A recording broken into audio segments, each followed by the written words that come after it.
যুক্তরাষ্ট্রের সঙ্গে বাংলাদেশের কোনো গোপন চুক্তি নেই বলে জানিয়েছেন পররাষ্ট্রমন্ত্রী ডক্টর খলিলুর রহমান। তবে জ্বালানি নিরাপত্তার জন্য বাংলাদেশকে যুক্তরাষ্ট্র সাহায্য করবে বলে জানান তিনি। সচিবালয়ে ঢাকায় নিযুক্ত মার্কিন রাষ্ট্রদূতের সঙ্গে প্রধানমন্ত্রীর সৌজন্য সাক্ষাৎ শেষে সাংবাদিকদের প্রশ্নের জবাবে পররাষ্ট্রমন্ত্রী এসব কথা বলেন যুক্তরাষ্ট্র বাংলাদেশ সম্পর্ক এবং উন্নয়ন সহযোগিতা নিয়ে মার্কিন রাষ্ট্রদূতের সঙ্গে প্রধানমন্ত্রীর আলাপ হয়েছে।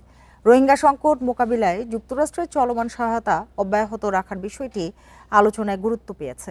এছাড়া রাশিয়া থেকে তেল নিতে অনেক দেশেরই নিষেধাজ্ঞা রয়েছে। সাশ্রয়ী মূল্যে যে কোনো উৎস থেকে বাংলাদেশ তেল কিনবে বলে জানিয়েছেন পররাষ্ট্রমন্ত্রী। 200-র বেশি সার্ভিস ও ফিচারে লেনদেনের সব বিকাশ অ্যাপে সম্ভব।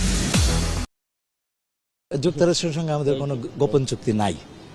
এই যে চুক্তি সেটা আমরা প্রকাশ করে দিয়েছি।